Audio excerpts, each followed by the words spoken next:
Well, soda bread, or Irish soda bread, is a very quickly leavened bread that uses baking soda instead of yeast. So there's no kneading, there's no proofing, there's no waiting for the bread to rise. So that makes it a very quick and a very easy bread to make. Now, I think we think of this type of bread during the month of March with St. Patrick's Day just right around the corner, but it really should be a bread that we should be making all year long because it's just so simple and it's absolutely delicious. I'm Judy Matusky. I am a culinary nutritionist and registered dietitian with Athens Nutrition. So welcome and thanks for all of you that are joining live and to any of you that are watching this on the replay. We are making bread and we're going to do it really quickly. So let's go ahead and talk about it. Irish soda bread or soda bread really is a very simple recipe. There's literally 4 ingredients in the very traditional soda bread. So it's really flour, buttermilk, baking soda, of course, and salt. And that's about all there is. Now, there are other things that you can add, and we'll talk about that, but those are the main 4 ingredients. I already got started ahead of time. I have in my bowl, I have the flour already measured out. So I just want to talk you through that. You can use a lot of different types of flour when making the soda bread. You know, probably all-purpose flour is one that's probably most typical, but from a nutritional perspective, I always love to add whole grain flours whenever I can. So what I've done is I use sort of almost a 50-50 blend of just all-purpose flour, and I used 100% whole wheat pastry flour. So there's Bob's Red Mill. Here's just a Whole Foods brand as well.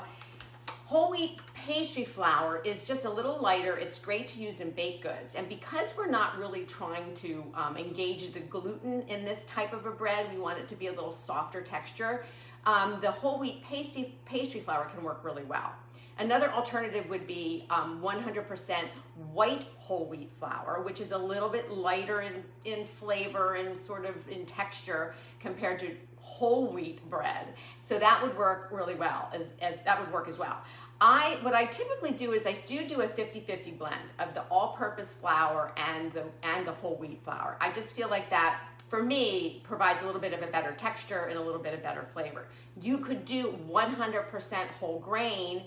You are just going to need to probably increase the liquid a little bit, because when you're using whole grain flours, they really tend to absorb a lot more liquid than just all-purpose flour. So you're going to want to up that a little bit. So that's your preference. It depends on how heavy you would like this loaf to be. The more whole wheat you use, it'll just have a little bit of a heavier texture. All right, so I have them measured out. It's almost equal parts, all-purpose flour to whole wheat flour, and I'm using the 100% whole wheat pastry flour in this bowl. You could also use, you know, if you're gluten-free, you could certainly use the gluten-free flour blends. That would work just as well. All right, but because we're not using yeast, we're using baking soda, and the baking soda reacts with the acid in the buttermilk. So the buttermilk and the baking soda are really essential to be blended into this bread so that you get that rise that we're looking for without the yeast. So we need the acid from the buttermilk, and then we need the baking soda to react with that acid. So we're going to add 1 teaspoon of just, you know, baking soda. And, you know, a lot of these recipes vary. Some use a little less baking soda, some maybe a little bit more. I find that like a teaspoon to the ratio of the flour that I'm using seems to work pretty well. And we're going to need about a teaspoon of salt. This bread does need salt. I've tried making it with less salt, and it just doesn't have the flavor. So a teaspoon is really what you need, I would say. Now, when it comes to the salt, I just want to mention real quick, you have a couple of options for salt. Obviously, you're hearing a lot about kosher salts and sea salts and, you know, just regular table salt. For baking, I tend to use regular table salt most of the time. But I have found this iodized sea salt that I use as well. The reason why I like to use the iodized table salt, the Morton's table salt, or an iodized sea salt, is just to be sure that we're getting a little bit of iodine in our diet. Because so many of us have switched over to using salts that have no iodine added, like kosher salts and sea salts. And if we're not, which we should not be, if we're not eating a lot of processed foods, which we prefer not to, we may need a little bit of iodine in the diet. So when I'm baking, I tend to use an iodized salt just as a little bit of a way to add a little bit of iodine back in. So we have the baking soda, we have the salt, we already have the flours in the bowl. Now what I'm gonna do is just stir this. I have just like a little whisk. I just wanna blend this together just to make sure that the baking soda and the salt just have really sort of, dispersed throughout the flour that I have in the bowl. And now we're gonna just make, like a little well in the middle, and we're gonna add the liquid. All right, so it's gonna be 2 cups of low-fat buttermilk. So buttermilk is basically the liquid, traditionally, the liquid that's left over from making butter. So it's sort of the whey and the protein that's left over. That's when we're buying commercial buttermilk in the supermarket, it's really not made that way, it's just made from milk.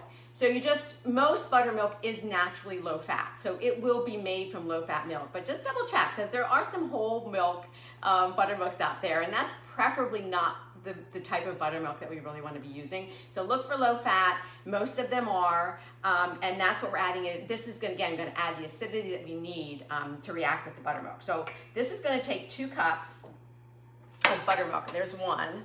And when you're using a whole grain flour, I mentioned that you do want to sometimes you need a little bit more liquid than what if a recipe is only using like an all-purpose flour, you might need to up that liquid a little bit. So in the recipe, I have this as 2 to 2 1/4 cups of flour, of baking, 2 to 2 1/4 cups of buttermilk, because it's just going to depend on how dry this dough looks once I start to mix it together.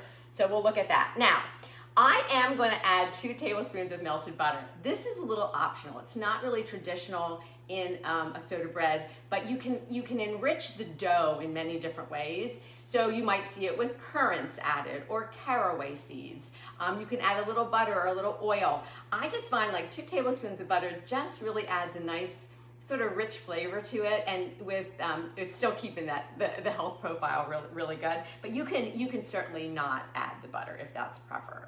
All right, so now that we have the liquid in, now here's the thing. When you're stirring, you kind of just start in the middle and just stir this around so that the liquid sort of slowly starts to get incorporated into the flour, because unlike regular bread, again, like I said, we want this to be pretty tender, so we don't really want to activate too much of the gluten. So we're not kneading it and we're not really over mixing it. We're just trying to bring the flour and the liquid together, just with like a wooden spoon, or you could use a fork, whatever.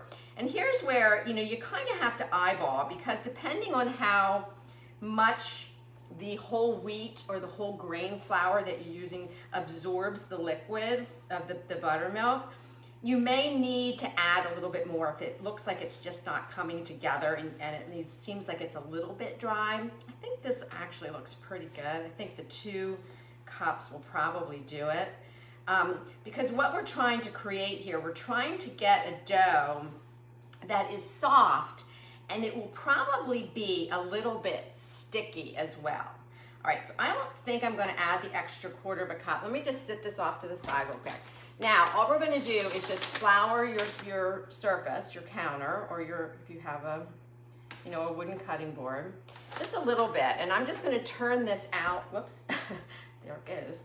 I'm just going to turn this out right onto the floured surface. And you don't want to, again, we're not kneading this. We're not trying to get it to come together too much, just enough to create like a nice little round.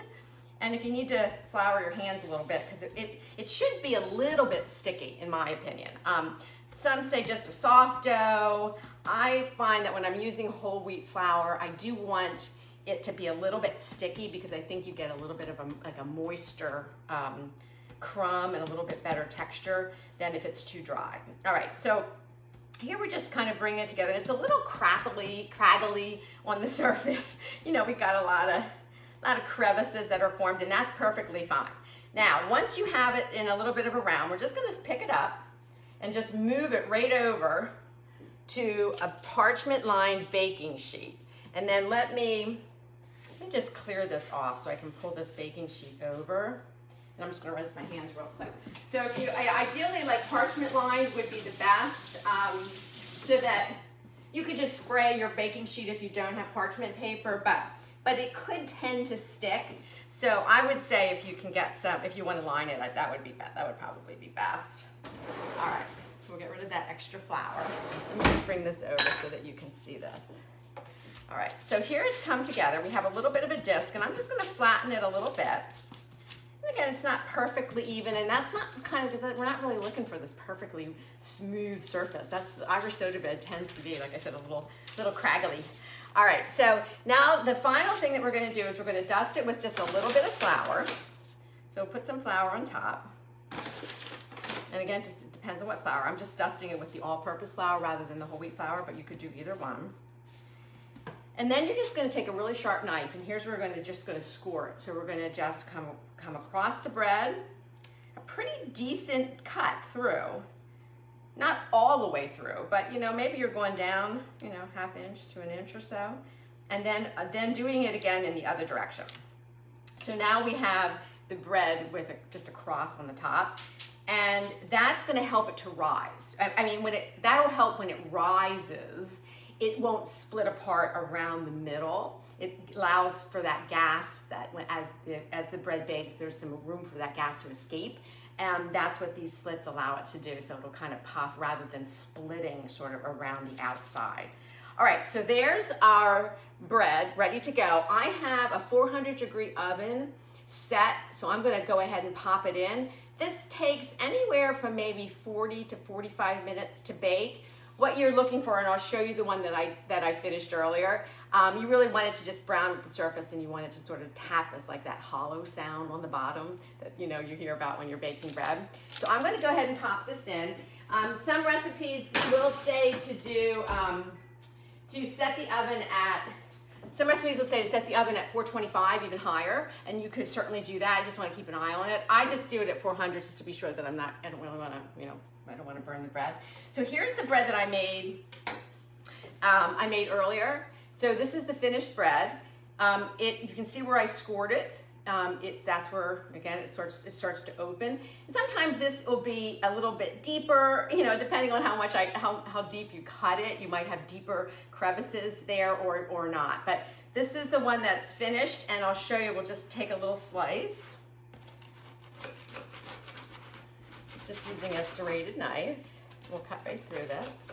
And I think when it comes to this type of a bread, I tend to, look how nice that looks. It has a really nice crumb. Look at it, looks gorgeous, right? So traditionally there might be some Irish butter that you might put on here. You could certainly use nut butters, almond butter, peanut butter, not quite as traditional, but I think that'd be delicious. I tend to not use a bread like this as a sandwich bread, but mostly for toasting. So like you'll toast it and have it in the morning with breakfast. I love it to just toast it and have alongside some soup or some stew or with my salads at lunch. That it's just such a wonderful bread and you can have, what's great about this is when you're baking it, it just of course makes your house smell amazing. And you can do it so quickly with so few ingredients, and you can just have the smell of fresh bread. Now, if you're making a loaf like this, ideally it's best the day that you bake it because it retains that nice, the crust is going to be nice and crunchy. The next day it's certainly fine too. You'll just want to toast it just to bring back some of that crunch.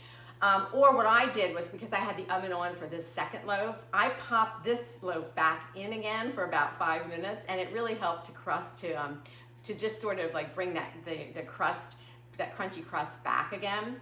So you can also freeze it. So I often, when I make these, sometimes I will make 2 at a time, and I will just slice it and then freeze it and then take it out and toast it as I need. But then you have, really freshly made bread ready to go, even without having to mix it all together. So give this a try. Don't just make this in the month of March. You can see how simple and easy it is. Join us, please join us, and keep an eye out for some upcoming culinary workshops. We're going to have one in April, we're going to have one in May. If you are not on our mailing list, just jump over to athensnutrition.com and go ahead and sign up for our newsletter or for our free download. The minute you sign up, you'll automatically be on our mailing list, so you'll find out about any workshops that are coming up. So just keep that in mind, because we keep those workshops relatively small. So if you're interested, I want to make sure you have a chance to jump into those. All right, well, it's good to see you, and I will be back again next week, and we will be cooking. And remember that cooking is one of the most powerful health behaviors you can do. So just get into that kitchen and keep cooking. All right, stay well. See you next week.